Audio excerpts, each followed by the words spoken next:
Muy buenas tardes, viernes 21 de agosto de 2026, una vez más les damos la bienvenida al comentario semanal de Raba Bursátil, en este caso grabando desde el estudio, pasado el mediodía, muchas noticias, mucha información en una nueva semana de volatilidad en los mercados, así que si les parece vamos a empezar como es habitual por el mercado local.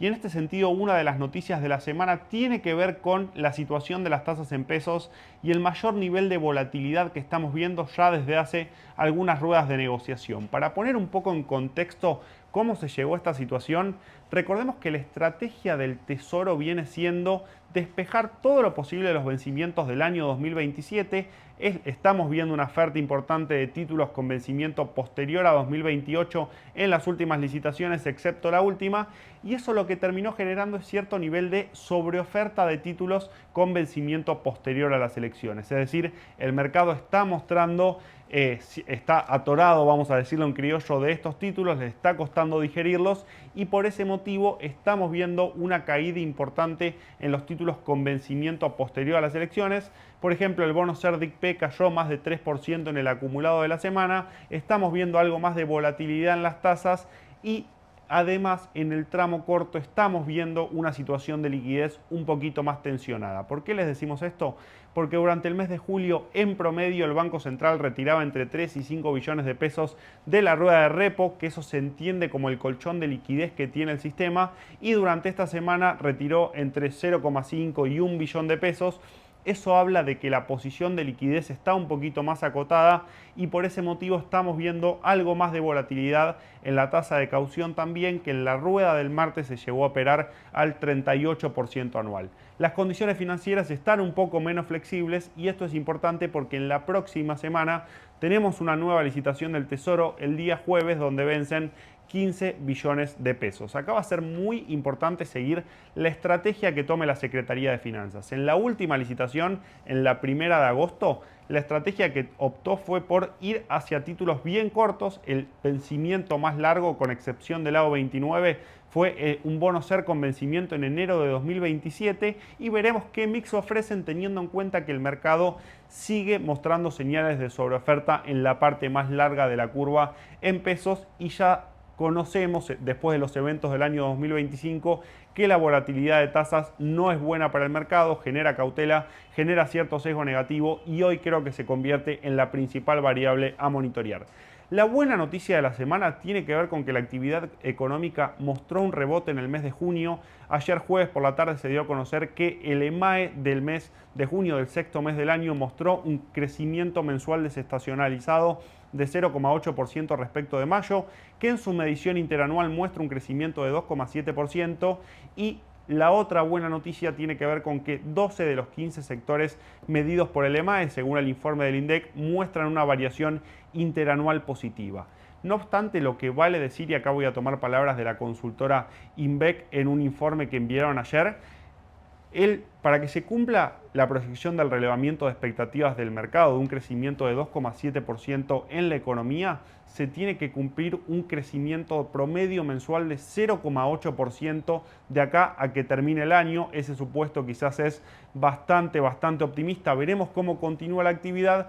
Sin embargo, lo esperable es que sigamos viendo esta dinámica quizás de serrucho o una dinámica relativamente errática, teniendo en cuenta también que a pesar de este dato positivo se sigue notando cierta heterogeneidad entre sectores cuando uno mira otros indicadores. Hay sectores que desde diciembre de 2023 vienen performando muy bien, como el caso de agro, minería y energía, y hay otros sectores como industria, comercio y construcción que a pesar de este último buen dato vienen mostrando mayor rezago si extendemos la serie de tiempo. Va a ser muy importante monitorear la dinámica de la actividad.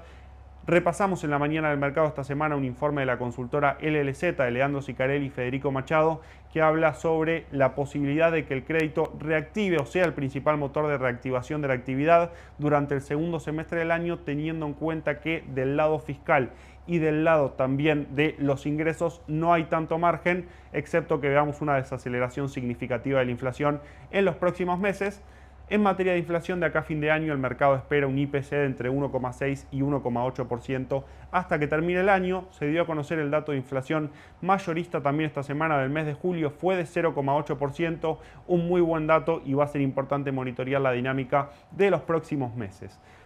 Hecha esta introducción sobre coyuntura de tasas y también de datos macro, es importante hablar de las reservas del Banco Central. El jueves ascendían a 50.342 millones de dólares, con compras por 89 millones, su valor más alto desde septiembre del año de 2019.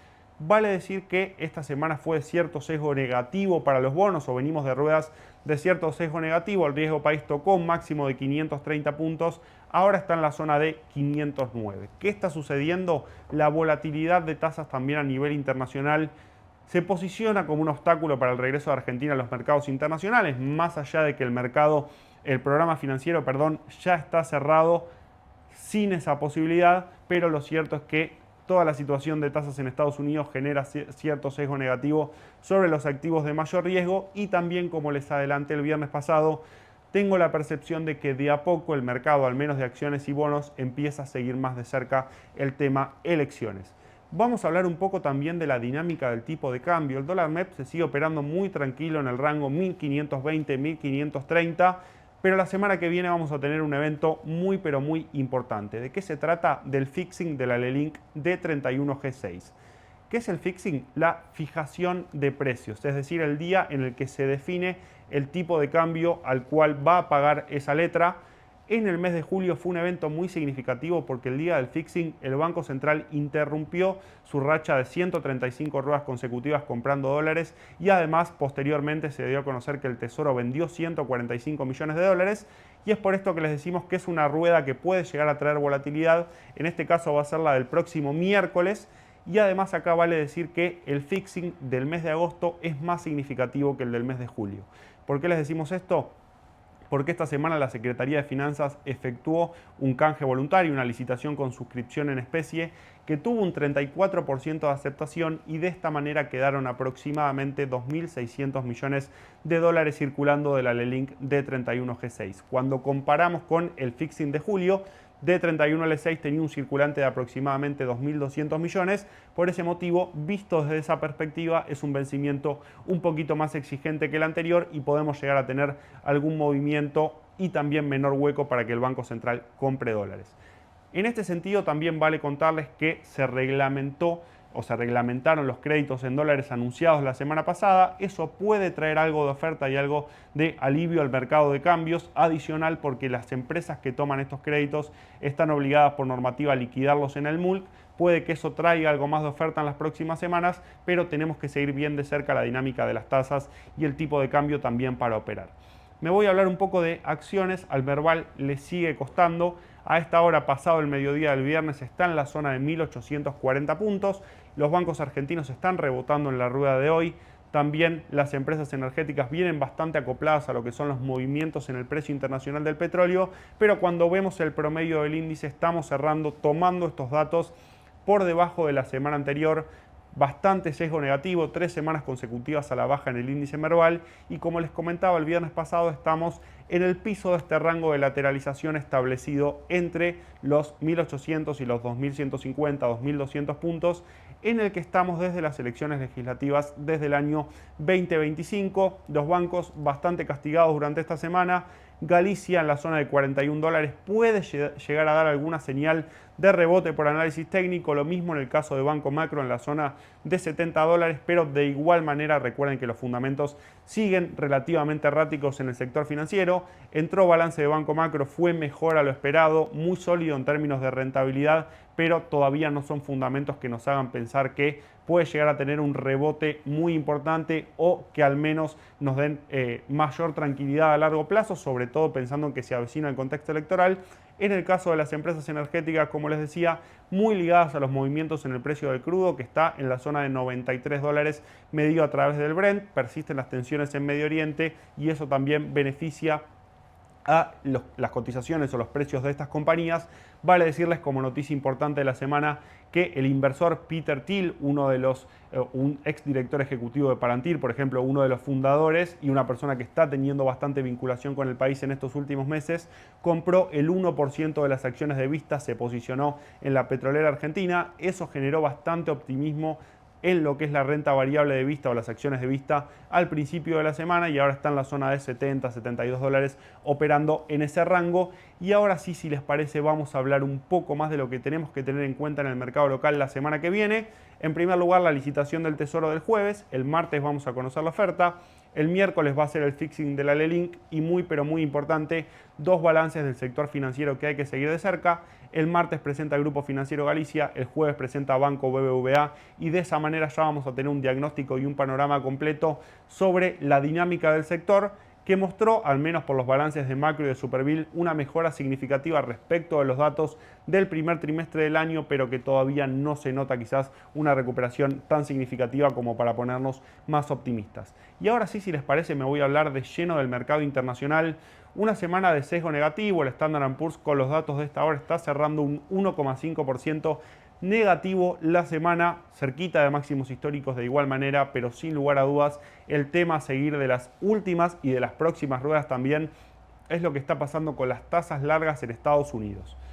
Recuerden, quienes siguen este espacio, quienes vienen mirando la mañana del mercado también, con Sole habíamos planteado la posibilidad de que cada vez que la tasa a 30 años rompía el 5% para arriba, Donald Trump salía a desescalar con sus declaraciones en el conflicto en Medio Oriente. Bueno, esa estrategia dejó de ser virtuosa en un momento dado, hace 2 meses atrás, porque Trump salía a declarar y la tasa no bajaba. ¿Dónde está poniendo el foco el mercado ahora? En varias cuestiones. En primer lugar, en la deuda de Estados Unidos.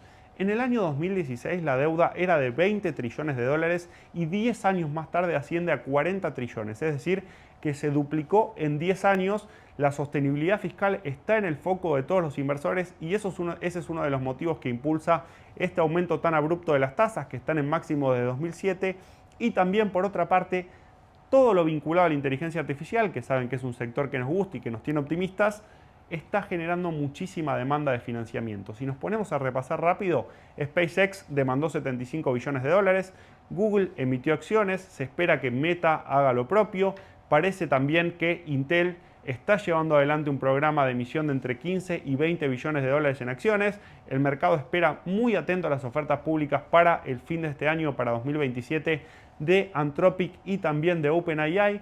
Con lo cual, toda esta demanda de financiamiento, por supuesto, como la tasa de interés es el precio del dinero o el costo del dinero, básicamente lo que termina generando es un aumento de la tasa por la mayor demanda de financiamiento.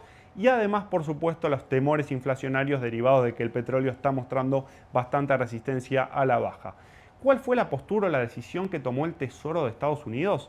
Salir a intervenir en la curva. Aceleraron el programa de recompra de bonos de largo plazo de 2 a 4 billones de dólares e incluso Scott Bessent mencionó el día jueves que está la posibilidad de acelerar aún más este ritmo de compras. Es decir, el Tesoro de Estados Unidos dejó de intervenir tal vez a través de declaraciones de Donald Trump y directamente está interviniendo en el mercado para aliviar la posición de liquidez y ver si pueden bajar las tasas. Lo bueno es que la reacción inicial del mercado fue positiva porque la tasa a 30 años bajó de 5,33 a 5,18%, pero el jueves devolvió parte de esa baja y el viernes está operando relativamente estable en el 5,2%, con lo cual no parece suficiente esta intervención y tampoco estas declaraciones, y por ese motivo el lunes con Sole vamos a estar repasando todo lo que tienen que tener en cuenta y por supuesto también la situación de Japón. Hay reunión del Banco de Japón en el mes de septiembre, se espera que sube la tasa y eso también puede generar algo más de volatilidad en el mercado, pero más allá de todo este movimiento en las tasas, las acciones están bajando, pero tampoco estamos viendo una situación de estrés. Podemos decir que con el S&P 500 cerca de máximos históricos, el mercado no le está prestando demasiada atención a esto, más allá de que con las bajas de esta semana los inversores se empezaron a dar cuenta, pero lo cierto es que lo que se mira en profundidad son las ganancias corporativas que vienen muy pero muy sólidas, sobre todo en el sector tecnológico. ¿Qué otros datos tengo del mercado de Estados Unidos? Importante y una de las grandes noticias de la semana que nos pone muy contentos, los laboratorios Merck y Moderna anunciaron avances significativos en la vacuna contra el melanoma y esto generó un aumento de más de 100% en las acciones de Moderna y de más de 10% en las acciones de Merck. Mucho optimismo en las empresas del sector, en una noticia que, como les decía, nos gusta mucho. Moderna es una empresa mucho más volátil que Merck, subió al 170%, llegó a subir el 170%, marcando la mayor suba diaria de una empresa del S&P 500 en la historia. El jueves devolvió el 23% y el viernes está subiendo de nuevo. Mucha volatilidad en el sector y como diagnóstico general podemos decir que los sectores más conservadores como consumo básico y salud están por ahí un poco caros o con múltiplos de evaluación exigentes y es un tema sin lugar a dudas para repasar y para mirar en las carteras. Estamos un poco más selectivos en esos sectores buscando exposición a empresas puntuales y no tanto a través de ETFs. Sigo con otra de las noticias y enganchando con consumo básico. Walmart presentó un resultado que no le gustó al mercado, un balance trimestral que estuvo por encima de las estimaciones en términos de ingresos y ganancias por acción, pero la debilidad del gasto del consumidor empezó a preocupar al mercado y las acciones cayeron 9% después de la presentación de resultados. Target se paró en la vereda de enfrente, otra empresa de consumo mostró cierto optimismo después de la presentación de los resultados, pero como les decía, cuando uno mira las valuaciones del sector de consumo básico, por ejemplo, Walmart cotizando 35 veces las ganancias, al menos yo personalmente me quedo con una empresa tecnológica cotizando un múltiplo bastante más bajo, como puede ser en el caso de Nvidia para el largo plazo. Por supuesto que en el corto, en la medida que el mercado se siga poniendo cauteloso, estos sectores más conservadores pueden seguir subiendo, pero a largo plazo hay más optimismo tal vez dentro de lo que es el sector tecnológico. Y cerramos el informe de esta semana con todo lo que tienen que saber para operar en la próxima semana, que es muy pero muy importante. ¿Por qué les digo esto? Porque en materia de datos macro vamos a conocer el miércoles el dato de PBI y el índice de precios PCE, la medida más seguida por la Reserva Federal. En este momento el mercado asigna un 65% de probabilidades a la posibilidad de que los funcionarios mantengan la tasa en su nivel actual. 35% del mercado espera que tengamos un aumento de 25 puntos básicos. Y por otra parte vamos a tener el miércoles en el after el balance de Nvidia y el jueves empieza la reunión internacional de presidentes de bancos centrales en Jackson Hole, el famoso simposio de Jackson Hole, que siempre trae alguna declaración que es para analizar en el mercado y sobre todo da que hablar entre los inversores.